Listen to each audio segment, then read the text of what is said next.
우리 애가 바이올린에 좀 재미를 붙여가지고 좀 어수선하죠.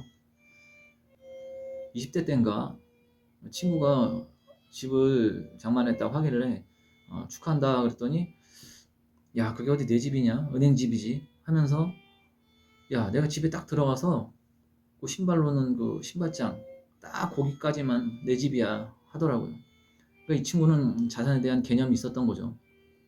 가난을 벗어나지 못하는 가장 큰 이유는 부자가 되고 싶다는 막연한 생각만 가지고 있을 뿐, 부자의 기준 자체를 모르고 있기 때문입니다. 어느 정도가 부자고, 부자라는 걸 알아야지 내가 거기에 대한 목표를 세우고 그 목표에 도달하기 위해서 노력을 할 텐데, 그 목표 자체를 설정하지 못하니까 매번 같은 자리를 맴도는 겁니다. 여러분, 대한민국 상위 1%가 되려면 어느 정도의 자산이 있어야 하는지 알고 계시나요? 글로벌 부동산 서비스 업체 나이트 프랭크에 의하면 순자산이 13억 이상은 돼야지 대한민국에서 상위 1% 안에 들 수 있는 것으로 나타났습니다. 이런 얘기를 하면 보통은 야씨 말이 되냐? 서울의 아파트 한 채가 10억이 넘어가는데 겨우 13억이 상위 1% 안에 든다고? 적어도 수십억에서 수백억은 있어야지. 이렇게 이야기하는 사람들에게 묻고 싶습니다. 몇십억, 몇백억이 얼마나 큰 돈인지 알고는 있나요? 이렇게 된 이유는, 이렇게 사람들이 돈에 대한 개념이 없어진 이유는, 우리가 매일 보는 그 예능이나 드라마, 이런 방송이 크게 한몫을 하고 있습니다. 매번 맨날 그냥 교훈이 되거나 이런 내용은 없고, 재벌, 재벌 2세, 재벌 3세 이런 나 나오는 내용. 그리고 어디 집에 가면은 다 집이 부자야. 집이 다 가정부 있고 도우미 분들 계시고. 그런데 사는 사람이 몇 프로나 됩니까? 그런 것만 맨날 보다 보니까 이게 뭐 다 그냥 그렇게 사는 줄 알아. 나만 빼고. 꼭 나만 빼고 다 이렇게 사는 줄 알아. 웃기는 거죠. 이것도 어떻게 보면 병이에요. 보통 자산이라고 하면 순자산을 의미합니다. 유독 한국 사람들만 자산이라고 하면 부채를 포함시켜서 이야기하는 경향이 있어요. 서울의 아파트 한 채 값이 10억을 넘는다. 맞는 말이죠. 하지만 이 10억이 넘는 아파트를 부채 없이 가지고 있는 사람이 얼마나 될까요? 대부분은 아마 부채가 자산을 훨씬 넘어설 겁니다. 여기서 오류가 생기는 겁니다. 예를 들어 자산이 얼마냐고 물으면 내 아파트가 10억이니까 나는 10억 자산가다 이렇게 이야기를 합니다. 그래서 부채는 빼고 이야기해야지 라고 하면, 그럼 내 돈이 4억 들어가 있으니까 4억 자산가다 이렇게 얘기를 해요. 이건 그냥 내 자산을 말하는 겁니다. 앞서 이야기한 상위 1% 안에 드는 이 13억이라는 기준은 부채를 뺀 순자산을 이야기하는 겁니다. 그럼 다시 계산해 보죠. 10억에서 20억짜리 아파트를 가지고 있는데 내 자산이 4억이에요. 그럼 그 4억에서 부채 6억을 뺀 나머지가 내 순자산이 되는 겁니다. 그럼 어떻게 되죠? 마이너스 2억이에요. 마이너스 2억. 자, 자산 10억에서 순식간에 마이너스 2억으로 확 줄었죠. 이렇게 계산했을 때 13억이 나와야 되는 겁니다. 그래야 상위 1% 안에 드는 거예요. 이제 이해가 좀 되시나요? 이렇게 이야기를 해줘도, 설명을 해줘도 그걸 갖다 인정 안 하는, 말이 안 된다고 생각하는 사람들이 많아요. 또 병이에요. 답이 없어요. 그렇게 생각하는 사람들은 답이 없어요. 그러면서 본인은 정작 1억도 없어. 그런 사람들이 그런 얘기를 해요. 나는 1억도 없으면서 뭐 돈이 뭐 수십억 있어야지, 뭐 수백억은 있어야지 이렇게 얘기한다고. 이전 방송에서 이야기했듯 한국은 집 없는 서러움, 뭐 내 집 마련이라는 이 집에 대한 이 집착만 버려도 삶이 훨씬 수월해질 수 있어요. 빚이 없다는 건 여러분 엄청 홀가분한 겁니다. 반대로 빚이 있다는 거는 항상 쫓기는 기분이 드는 거예요. 월급을 받으면 뭐합니까? 받자마자 통장에서 싹 거의 다 그냥 싹 빠져나가는데, 그리고 집을 마련하더라도 이 집값만 보고 덥석 구매하면 안 되는 그 이유가 또 있습니다.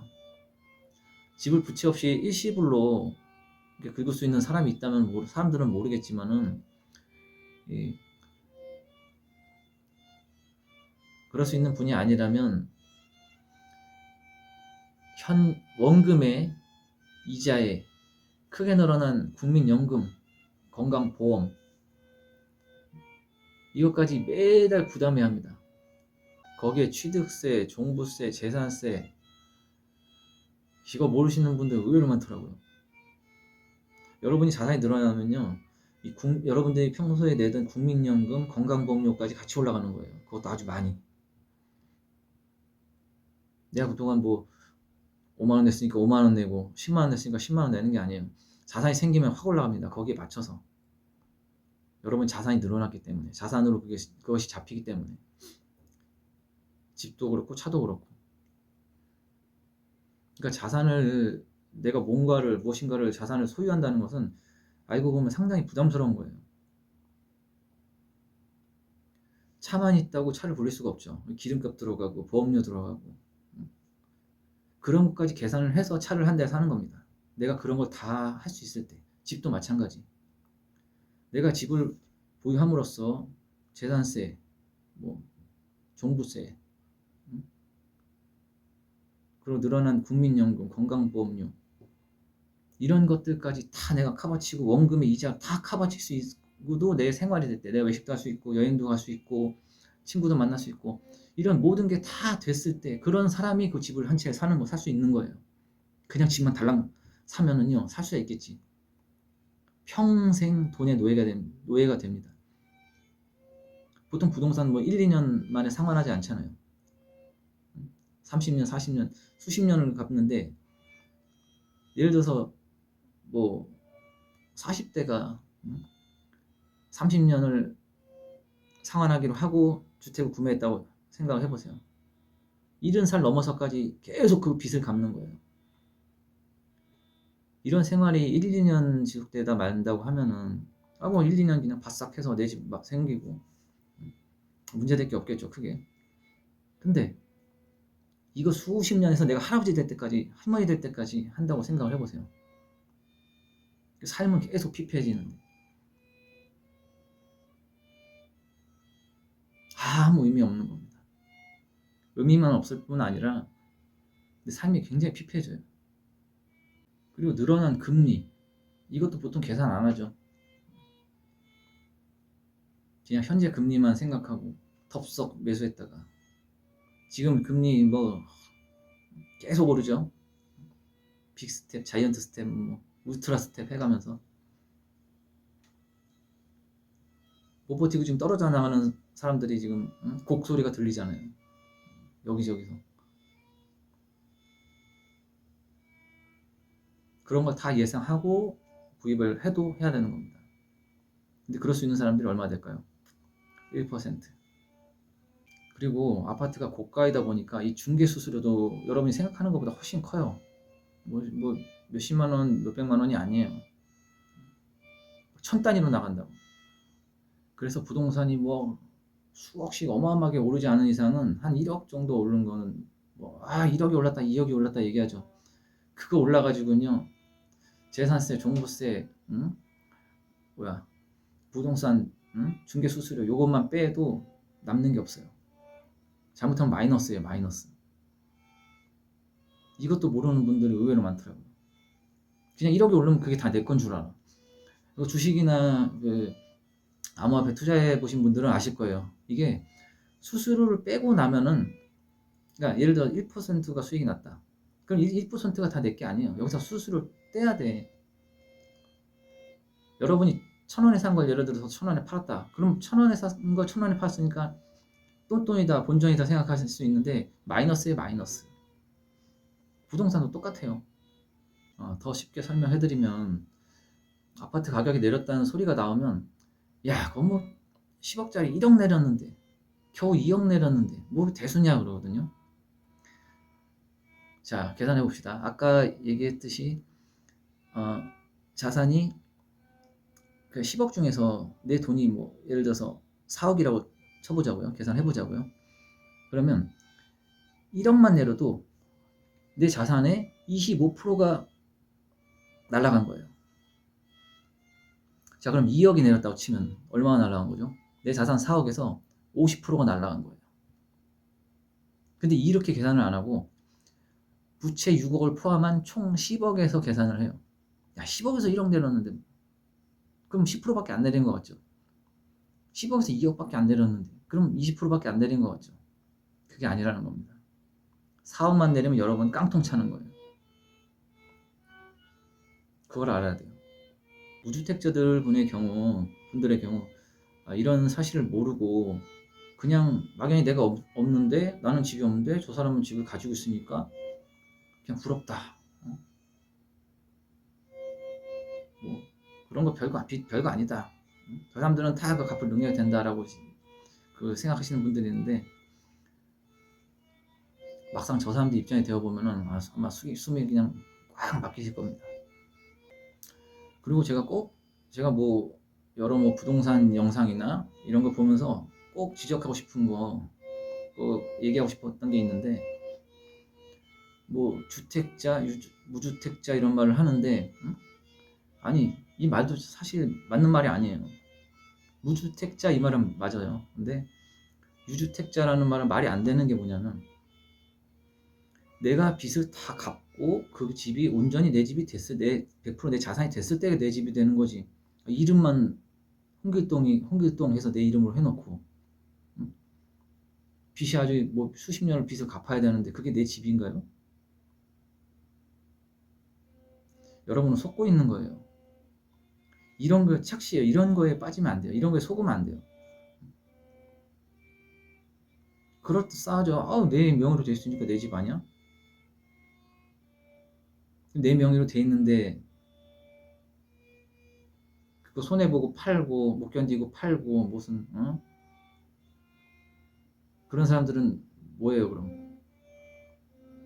그런 사람들이 왜 나옵니까? 내 집이면 그런 일이 생기나요? 그런 일이 안 생기겠죠. 내 집이 아니니까 그런 일이 생기는 거예요. 유주택자가 아니라 내 명의로 된 집을 가진 사람들 이런 식으로 뭔가 이런 식으로 예를 들면 수정을 해야죠. 빚은 그냥 말 그대로 빚입니다, 여러분. 빚은 없어지는 게 아니에요. 빚은 내가 나 그냥 그거 안 갚을래 해서 안 갚을 수 있는 게 아니에요. 빚은 그냥 빚이에요. 영원히 여러분을 따라다니는 거예요. 친구 중에 체육관을 운영하는 친구들이 있었는데 이 친구들이 그러더라고요. 야, 우리 체육관 있는 곳에 이 대규모의 아파트 단지가 들어설 예정이라고. 야, 지금도 장사 잘 되는데 이거 아파트 단지 대규모로 이렇게 대단지가 들어서면 야, 앞으로도 수익이 어마어마하게 늘어나겠다 했거든요. 근데 웬걸 막상 이 대단지가 들어서고 나서 수익이 어떻게 되냐? 평소에 그 장사 잘 되고 회원들 많았는데 그게 싹 다 회원들이 없어지고 회원들이 줄고 더 늘어나긴커녕 있던 회원들도 다 나갔어요. 그래서 야, 이게 무슨 말이야? 기존 주민들보다 이 아파트에 입주한 사람들이 더 여유 있는 사람들 아니야? 라고 했더니 매달 은행의 원금의 이자를 주고 나면 내가 뭐 취미생활이라든지 이런 용돈을 쓸 여력이 없다는 거예요. 이게 팩트입니다, 여러분. 그런데 이런 생활이 1, 2년 만에 끝나나요? 앞서 말씀드렸듯 수십 년입니다, 수십 년. 늙어서 할아버지, 할머니 될 때까지. 이 생활이 반복되면 여러분 견딜 수 있겠어요? 겉만 번지르 속빈 강정이 이럴 때 쓰는 말입니다. 당연한 말이지만 제가 봤을 때 온전히 내 집을 가지고 있는 사람들은 상위 1%밖에 안 됩니다. 그러니까 이 부자 흉내를 내려고 하지 마시고 진짜 부자가 되기 위한 노력을 하시길 바랍니다. 빚에 쫓기지만 않아도 매달 받는 월급이 그렇게 작지만은 않을 거예요. 취미 생활도 할 수 있고 여행도 갈 수 있고 종종 외식도 할 수 있고 앞서 말씀드린 상위 1%의 기준이 되는 23억이라는 큰 금액도 결국 1,000원, 10,000원이 모여서 된 돈이라는 것을 이루어진 금액이라는 것을 명심하시기 바랍니다. 여러분이 평소 의식 없이 쉽게 써버리는 그 돈 몇 푼이 훗날 여러분이 생각도 못하는 큰 돈이 될 수도 있다는 것을 기억하세요. 제가 아는 어떤 사람들은 자신의 명의로 된 집을 가지고 동시에 평생 갚아야 하는 어마어마한 빚을 지고 살아갑니다. 또 제가 아는 어떤 사람들은 빚 없이 20대에 벌써 몇 천에서 1억 이상 모은 사람들도 있습니다. 뜨거운 햇볕 아래 무거운 짐을 나르며 그저 가난하고 한심하게 보였던 개미가 추운 겨울 따뜻한 벽난로 쬐며 한가로운 시간을 보내게 될 것이라는 것을 그때 배짱이는 아마 알지 못했을 겁니다.